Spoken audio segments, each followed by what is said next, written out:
حرمت سود سیمینار کے اس افتتاح کے موقع پر میں سب سے پہلے اللہ تعالیٰ کا شکر ادا کرتا ہوں جس نے اپنے فضل و کرم سے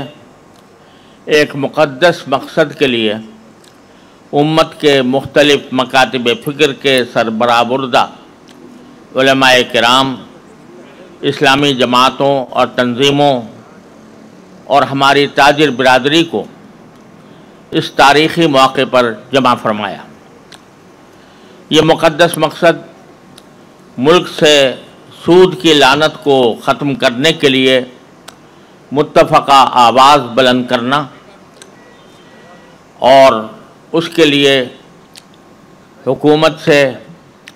اور متعلقہ اداروں سے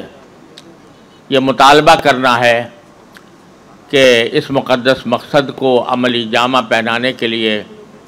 مؤثر اور عملی کوششیں کی جائیں۔ میری مدت سے ایک خواہش تھی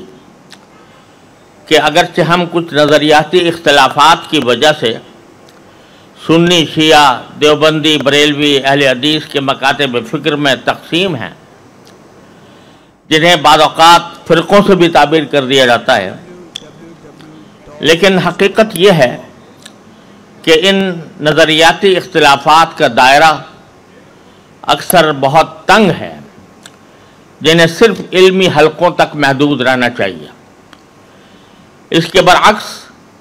امت کے جن مسائل کا عالمی سطح پر اور ملکی سطح پر ہمیں سامنا ہے اور جن کو نظر انداز کر کے ہم بہت دکھ اٹھا چکے ہیں، وہ بیشتر اجماعی نوعیت کے مسائل ہیں جس میں کسی کا اختلاف نہیں، اور اگر ہم سب مل کر ان مسائل کی طرف پوری توجہ اور صلاحیتیں صرف کریں تو ان کا حل نکالنا کچھ مشکل نہیں ہے۔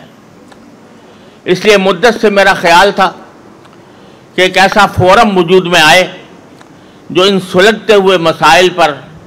تمام مکاتب فکر اور دینی تنظیموں کو اپنے سیاسی، جماعتی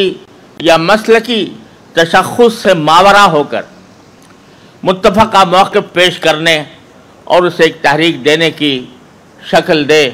تو انشاءاللہ کامیابی کی بڑی امید ہے۔